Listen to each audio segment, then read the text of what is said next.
have been involved with secret military programs, especially in times of war.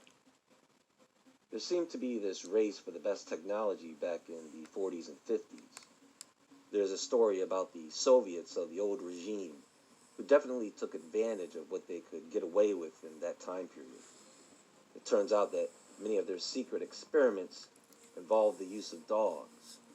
One of their main projects was centered around the revival of organisms. I won't get into the details of what they did to the dogs, but basically they were killed in numerous ways to see if they could somehow be brought back to life with their inventions. They were able to revive several of the dogs, but they would only remain reanimated for a few minutes. Any Wolverine fans out there? Well, of course, you may know that his skeleton is fused with metal. Now, this would normally kill a person, but because he has a healing factor, he is good to go, for the most part. Now, that's a comic book character, right? So how come the Soviets allegedly tried this?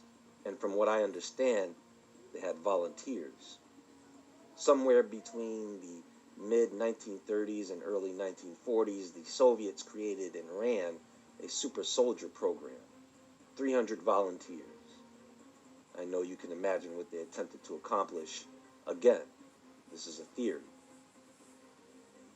This comes from an article out of the Small Wars Journal in 2018 entitled Beyond Human, Rise of the Super Soldier, a primer.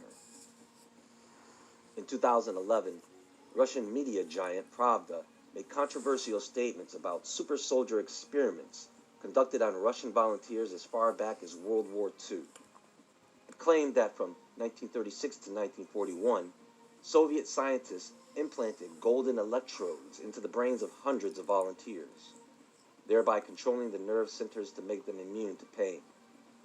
It is also stated that physical enhancements were tried during this period, with their limbs receiving titanium implants that allegedly protected soft tissue against landmines, shells, and gunshot injuries.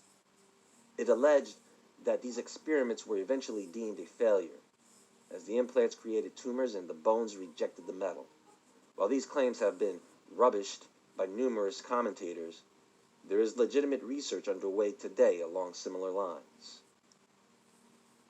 So let me just discuss what the rest of this segment in the article presents.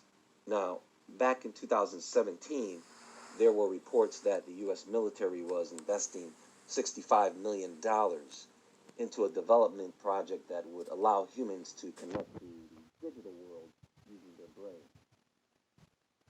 U.S. military to spend 50 million euros on digital brain implants to create super soldiers. A statement from DARPA said the program, known as the Neural Engineering System Design, aims to develop an implantable neural interface able to provide advanced signal resolution and data transfer bandwidth between the brain and electronics. So the goal here would be for them to create software that will enhance the senses. They want a soldier to be resistant to blindness and paralysis. They want the soldiers to be able to communicate with each other as to not alert or alarm any enemy soldiers. Self-communication. In 2016, Vice put out an article entitled, "An Artificial Cyborg Implant Has Been Fitted on Humans for the First Time." Cyborg Nest NorthSense lets you feel the Earth's magnetic field through an embedded circuit board on your chest. Which is stupid. This is actually a piercing with two rods that go into the chest. Then they attach a micro vibrator to the rods in the shape of a microchip. So when you are facing north, it vibrates to let you know. So now you can be Northman. Always face the right direction. I told you, truth was stranger than fiction. You can't make this up. It's too smart to make up, right? Just about as smart as the Cyborg Foundation. I get it. Even if you're a person who likes piercings, you could at least make the thing cool looking. A microchip. New Scientist put out a report in 2013 First mind-reading implant gives rats telepathic power.